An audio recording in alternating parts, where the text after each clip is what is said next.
Head tail माझा tail वर गेलं तर कोण लागणार आहे?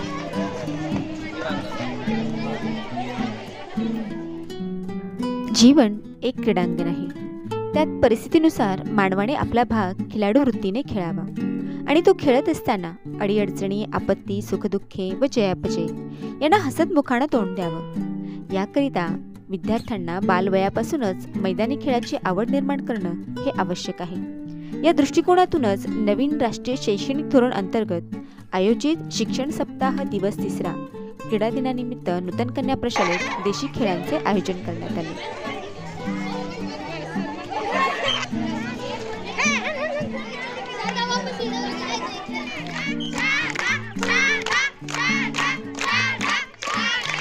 निरोगी शरीरात निरोगी मन वास करते.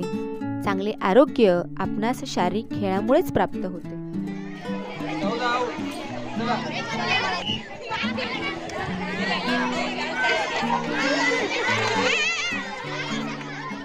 भारतात अगदी प्राचीन काळापासून मैदानी खेळांना अतिशय महत्त्वाचे स्थान आहे.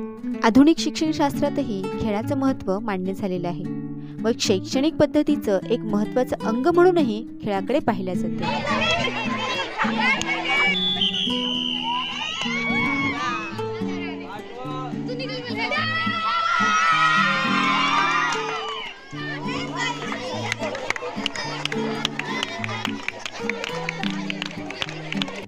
खेळामुळे खेळाडूंच्या अंगी खिलाडू वृत्ती, सहकार्य, संघभावना, समंजसपणा, पराजय पत्करण्याचा दिलदारपणा या गुणांची जोपासना होते.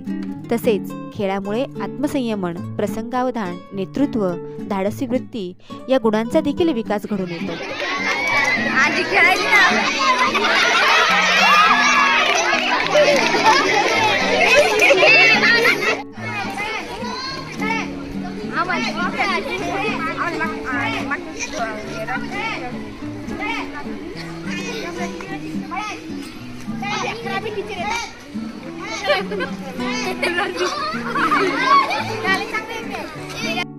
मित्रांनो, खेळ फक्त खेळण्यासाठी किंवा आपलं शरीर चांगलं राखण्यासाठीच खेळले जात नाहीत, तर खेळ आपल्याला चांगली व्यक्ती बनवण्यास मदत करतात. हे संतुलन जीवन जगण्यास मदत करतात. जो व्यक्ती नियमितपणे खेळ खेळत असेल त्याला त्याच्यावर पूर्ण विश्वास असतो. त्यांच्याकडे एक उत्तम नेतृत्व गुण असतं. त्यांना कठीण परिस्थिती कशी हाताळायची हे पूर्णपणे माहीत असतं.